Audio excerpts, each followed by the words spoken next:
김슬아 대학원생하고 양인 대학원생은 나름대로 좀 자기 나름대로 커리어 그 플래닝을 하고 있습니까? 공부해서 뭘 해보겠다라는 게 아까 김슬아 대학원생 같은 경우는 뭐 연구직 쪽으로 가겠다라는 게 있는데 나름대로 언제까지 뭘 해보고 이렇게 이런 생각을 가지고 계신가요? 약간 사실 제가 이제 이번 학기에 졸업을 준비를 하고 있는데요. 좀 졸업을 준비하면서 알아보면서 느끼는 거는 좀 제가 아직까지도 좀 모르는 게 많고 약간 뭔가 연구자로서 이렇게 홀로서기 하기에는 약간 역량이 부족한 점도 느끼고 저는 이제 또 바이오 분야에서 연구를 진행을 하고 있는데 이쪽 분야에서 특히 약간 우리가 학력 인플레라고 얘기를 하죠. 굉장히 좀 높은 역량을 갖추고 높은 그런 학력을 갖춘 사람들이 굉장히 공급이 많기 때문에 좀 더 아무래도 포스닥 과정을 거치면서 좀 더 역량을 갈고 닦아서 이제 정부 출연 연구소나 그런 쪽에 취직하는 거를 목표로 하고 있습니다. 네, 감사합니다. 양인 대학원생은 어떠세요? 네, 저도 다른 교수님들이 말씀해 주신 것처럼 사실 공공 분야에서 일하고 싶어서 일단 왔고요.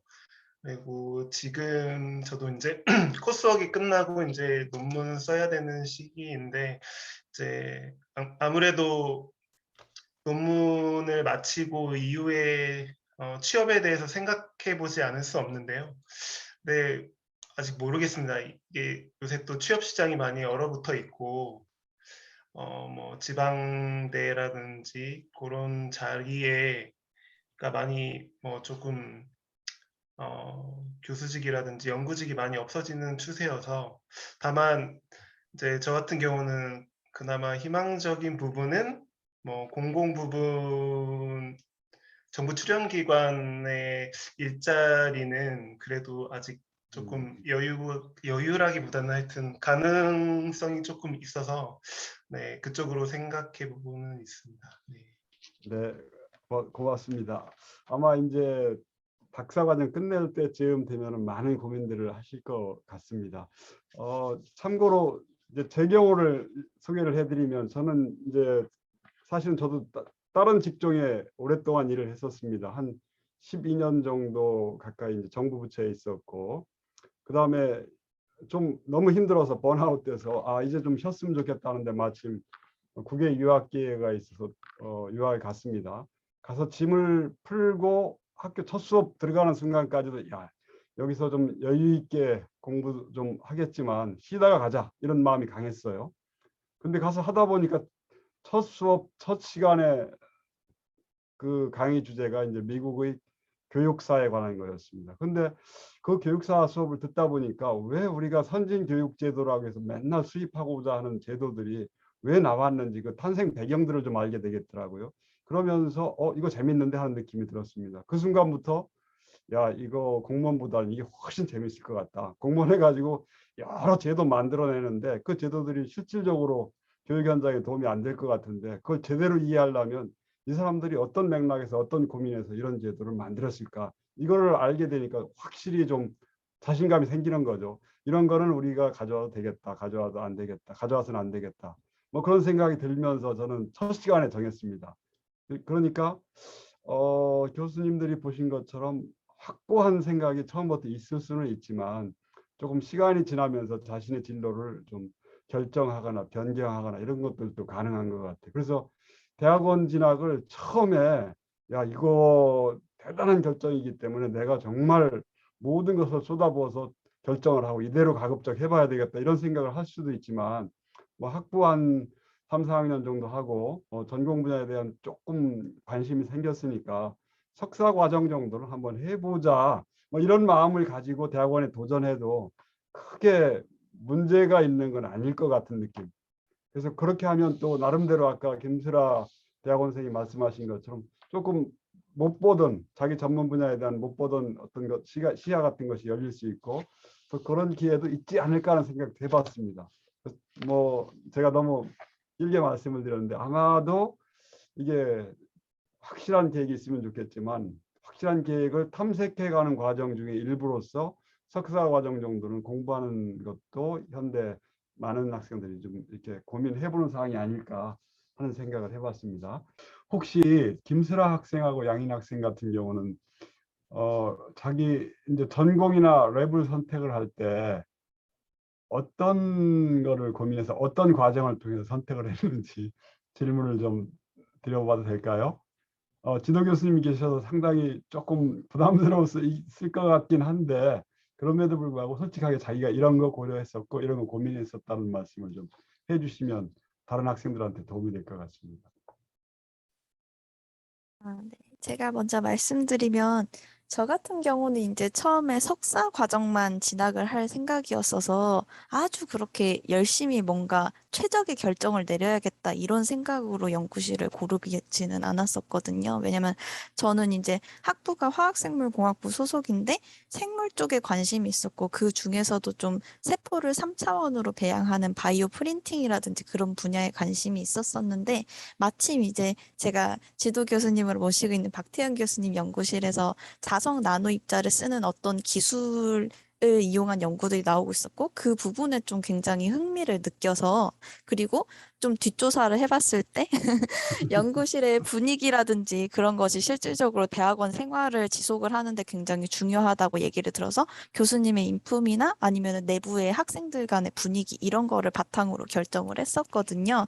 그런데 이제 들어오고 나서 박사 과정까지 진학을 하고 나서 이제 만약에 그때 그 시절로 다시 돌아가거나 주변의 동생들이 대학원생으로서 어떤 연구실을 고른다고 하면은 어떤 조언을 할 것인가 이렇게 돌이켜서 생각을 해보면은 가장 먼저 고려할 점은 이제 목적이 실질적으로 취직인지 아니면 연구자로서 영영 진로를 정할 것인지를 바탕으로 결정을 해야 한다고 생각을 해요. 저는 이제 약간 진로를 조금 이제 교수님 앞이어서 좀 그렇지만 잘못 골랐다고 생각이 되는 부분이 석사를 졸업하고 취직을 할 거였으면 좀 바이오 산업체 분야에서 굉장히 많이 쓰이는 그런 기술 쪽으로 분야를 고르거나 연구실을 고르거나 아니면 연구실 내에서도 그런 팀을 고르거나 했었어야 했는데 그러지 않고 좀 학문적인 호기심으로 연구실을 골랐다는 점이 저는 조금 아쉽더라고요. 뭐 지금은 이제 연구자로서 길을 정했으니까 굉장히 좋은 선택이었지만요. 왜냐하면 이제 저 공대생으로서 이제 말씀을 드리자면은 이공계 분야에서는 회사로 진출을 한다라고 했을 때 특정 분야의 회사에서 원하는 기술이 굉장히 명확하게 한정이 되어 있거든요. 아까 다른 교수님들께서도 말씀해 주셨지만 학부생 같은 경우는 훨씬 더 이제 진학의 범위라든지 이런 것들이 넓어요. 왜냐하면은 제 주변 에서도 이제 보면은 특정하게 어떤 회사만 갈 수 있다 이런 것도 아니고 회사에 들어가서 직군이나 그런 것도 공대생인데도 뭐 마케팅이나 영업이나 이런 분야에서 일을 하는 학생들도 많거든요.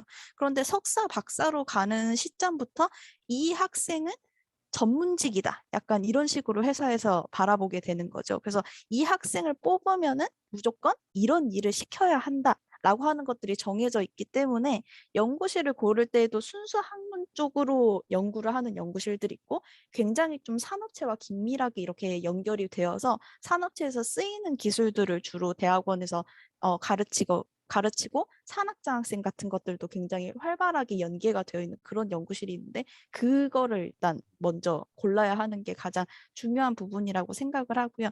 두 번째로는 이제 대학원생으로서 실질적으로 들어갔을 때 여러 요인들로 인해서 이제 스트레스를 받을 수가 있거든요. 왜냐하면은 학부생 때와는 다르게 학부생 때는 제가 뭐 어떤 부분의 수업을 들어야겠다 이렇게 생각을 하더라도 수업이 그냥 한 학기씩만 진행이 되니까 그냥 어떤 이 수업은 뭐 이런 부분이 나랑 좀 잘 안 맞았다라든지 이런 것도 배우면 좋았을 텐데 이런 부분이 있는데 대학원은 한 번 정하면은 짧게는 2년, 길게는 뭐 6년, 8년 이런 식으로 계속 같은 내용들을 점점 깊게 파고들면서 진학이 되기 때문에 지도 교수님과 자기의 어떤 학업 스타일이 맞는지를 살펴보는 게 굉장히 중요한 것 같습니다. 예를 들면은 뭐 어떤 연구실 같은 경우에는 교수님이 바라보는 굉장히 먼 목적지가 뚜렷하게 있고 그것에 대해서 이제 연구 방향이라든지 이런 것들을 엄청 디테일하게 이렇게 지정을 해주시는 교수님이 있고, 어떤 연구실 같은 경우에는 굉장히 좀 두루뭉술하고 거시적인 목표만 있고,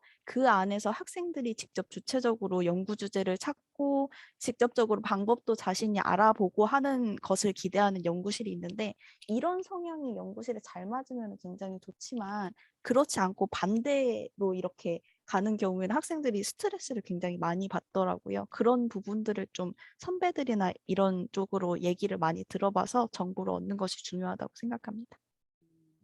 개인적으로 김슬아 대학원생 같은 경우는 어느 스타일을 좋아하세요? 지금 두 개 구체적으로 해야 될 일들이 딱 명시되어 있는 연구실하고 좀 프리덤이 많은 연구실하고 혹시 아, 어떤 성향의 학생들이 어떤 식으로 가면 좋을 것 같아요? 예를 들면 좀 자기 계획이나 그러니까 영어식으로 보면 셀프 디렉티브한 어프로치를 좋아하는 사람들도 있고 그렇지 않고 좀 이렇게 주어지는 것을 좋아하는 학생들도 있을 수 있을 것 같은데 보기엔 네, 후배들한테 맞습니다. 어떻게 상담을 해주고 싶어요? 저 같은 경우는 이제 후자에 가까운 학생이거든요. 제 개인적인 성향은 좀 이렇게 거시적인 목표가 주어지면 그 안에서 최대한 좀 최적의 방법이 뭔지 스스로 좀 공부하고 주체적으로 어떤 해결책을 찾아나가는 과정에서 굉장히 좀 뿌듯함이라든지 성취감을 느끼는 학생이거든요. 좀 이런 개인적인 성향이라고 하는 거는 근데 실질적으로 대학원에 들어가서 연구라는 과정을 진행해 보기 전까지는 좀 알기가 어려운 부분이기는 해요. 내가 실제로 어떤 사람인지를 사실 잘 모르니까요. 그리고 학부 과정에서 이제 거치는 공부 자체는 나는 진짜 좀 자기주도적인 학생이고 공부 스타일도 나는 내가 이렇게 리드를 하는 게 좋다 이렇게 생각을 할 수 있겠지만 사실 학부생 차원에서 이루어지는 공부라는 거는 교과서가 있고 어떤 주어진 이런 커리큘럼이라든지 차례가 다 짜여진 상태에서 자기주도적으로 공부를 한다고 생각해도 그냥 나는 내가 알아서 성실하게 열심히 한다. 이런 정도에 그치기가 쉽거든요. 그래서 좀 자신의 학부 시절 때의 그런 학업 성취도나 공부하는 스타일로서 결정을 하기보다는 어떤 대외 활동 같은 데서 자신이 어떤 성향을 가졌는지를 살펴보는 게 대학원에 오히려 더 연계가 잘 된다고 생각을 해요. 저 같은 경우는 이제 동아리에서 좀 회장직을 맡으면서 실질적으로 좀 새로운 프로젝트를 진행해 보자 이렇게 제안을 하고 그걸 좀 거시적인 관점에서 리딩을 하고 이런 것들이 굉장히 좀 뿌듯하고 재미있었기 때문에 그런 성향이 대학원에서도 이어지지 않았나 이렇게 생각이 들거든요. 좀 그런 여러 가지 활동들에서 나도 몰랐던 나의 무의식이나 나의 개인적인 성향이 어떤 건지를 좀 잘 파악을 하는 게 중요할 것 같습니다. 네, 고맙습니다. 같은 질문을 우리 양인 대학원생한테 드려보도록 하겠습니다. 본인은 어떻게 전공이나 지도 교수님을 선택하시게 됐는지 좀 말씀해 주실 수 있겠습니까? 저 같은 경우는 이제 공대 쪽이랑 달리 아무래도 제가 봤을 때는 제일 중요한 거는 교수님 평판하고 연구실 분위기라고 생각합니다. 특히 이제 연구실 분위기 같은 경우는 한번 연구실에 이제 소속되기 시작하면 최소 1, 2년은 돼야 같이 보내야 되기 때문에 굉장히 중요한 문제 같고요. 아까 이제 뭐 자율성이 많이 주어지는 게 좋으냐 아니면 교수님에 의해서 이렇게 탑다운 방식으로 어떤 연구 과제가 내려오는 게 좋으냐 하셨는데 이 부분에 있어서 개인의 성향과 연구실의 분위기나 교수님의 성향이 좀 잘 일치가 되어야 연구실에 적응할 수 있다고 생각합니다. 그리고 뭐 관심 분야도 사실 굉장히 중요하다고 생각합니다. 하지만 이제 해당 분야에 있어서 아직은 초보자이고 또 그 분야에 있어서 오랜 시간 연구와 공부를 해오신 교수님과 선배들이 계시기 때문에 그분들에 의해서 여러 가지 경험을 탑다운 방식으로 할 수 있는 것도 사실 자기 개발하는 데 있어서 굉장히 의미 있는 일이라고 생각합니다. 네, 네, 이상입니다. 네, 고맙습니다. 이게 우리 학부생들한테 사전에 이제 받은 질문인데 이런 질문이 있습니다. 학부 교육 과정과 대학원에서 공부할 때와 가장 큰 차이점이 무엇일까요? 라는 이제 질문입니다.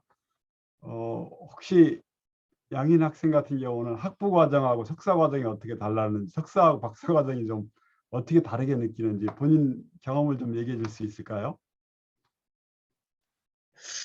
저 같은 경우는 사실 석사 과정에서는 딱히 뭐 학부와 크게 다르다는 것은 많이 못 느꼈고요. 박사 과정 진학하면서 이제 교수님과 1대1로 이렇게 면담을 하거나 연구에 대해서 서로 상의하고 조언을 구하고 또 포럼이나 각종 세미나에 참석하면서 내 의견도 개진하고 그거에 대해서 이제 다른 전문가나 교수님들한테 피드백을 받는 과정에서 저 자신의 어떤 전문성을 축적해 나가는 과정이 굉장히 의미 있었던 일이었고, 그것이 이제 학부 때와는 조금 다른 좀 가치 있는 일이지 않을까 그렇게 생각하고 있습니다. 네, 연구 및 각종 학술 활동 같은 것이 가미되는 것이 좀 다른 것 같다 이런 말씀해 주신 것 같아요. 혹시 김슬아 대학원생 같은 경우 어떠셨습니까? 같은 경우는 이제 공대라서 그런지 아마 이공계 대학원생분들이 만약 여기 같이 있었다면 다들 좀 공감을 많이 하실 텐데 학부생 때 했었던 공부와 대학원생 때 했었던 공부는 정말 좀 완전히 다른 것 같아요. 제가 이제 앞에서도 뭐 자기주도적인 진짜 진정한 자기주도적인 학습을 하게 되는 게 대학원 과정이다. 아니면은 제일 처음 시작할 때 뭐 물고기에 대해서 호기심을 가지는 거랑 직접 물고기를 잡는 거랑의 차이점이라고 말씀을 드렸잖아요. 대학 학부생 때는 이제 약간 또 물고기를 가지고서 제가 쉽게 비유를 들자면 어떤 백과사전이라든지 그런 자료들이 다 있는 상태에서 정보를 숙지만 하는 상태라고 저는 생각을 하거든요. 이미 좀 다른 사람들이 세계적으로 뭐 어느 지역에는 어느 물고기가 살고 뭐 어떤 습성이 있고 이런 게 다 밝혀져 있는 거를 제가 이제 잘 정리된 어떤 교본을 보면서 아, 이런 식으로 물고기의 생태가 이루어져 있구나 이렇게 학습을 하는 과정이라고 하면 대학원으로 가게 되면은 실질적으로 어느 지역에서 무슨 물고기가 사는지, 몇 미터 영역대에 어떤 물고기가 사는지 우리가 알아보자. 약간 이런 연구실의 주제의식을 가지고서 직접 가서 잡아야 한다고 하는 거거든요. 직접 가서 잡아야 한다는 것은 어떤 의미냐면 어떤 구체적으로 방법이나 이런 것들을 주변에서 다 알려주고 떠먹여 주는 게 아니라 이 내가 원하는 지점까지 가려면 어떤 배를 타야 하는지 이쪽 영역까지 내려가서 물고기를 잡으려면 어떤 장비를 써야 하는지 내가 잡은 물고기가 지금 정상적인 상태가 맞는지 약간 이런 방법론들을 제가 직접 학습을 하면서 계속 자기가 연구한 내용들을 검증을 해야 하는 게 이제 대학원생 시기에 해야 하는 일이거든요. 그래서 제가 좀 앞서서도 말씀을 드렸었지만 이공계에서 이제 대학원을 진학하게 되는 경우에 단순하게 어떤 학문에 대해서 호기심이 있다라든지 아 내가 학부 때 어떤 과목에서 학업 성취도가 높았으니까 이쪽 연구실에 가면 내가 굉장히 잘 할 거야 이런 생각을 가지고 왔었다가 좀 좌절하고 정신적으로 힘들어하는 친구들이 굉장히 많았거든요. 그래서 대학원을 진학할 때에 이런 차이점이 있다는 거를 숙지를 하는 게 중요한 것 같습니다. 뭐 제가 이해하기로는 단순한 호기심이 아니라 그걸 내 몸으로 실천을 해야 되기 때문에 어려운 점이 좀 있는 것 같다. 뭐 이런 식으로 좀 이해가 됩니다.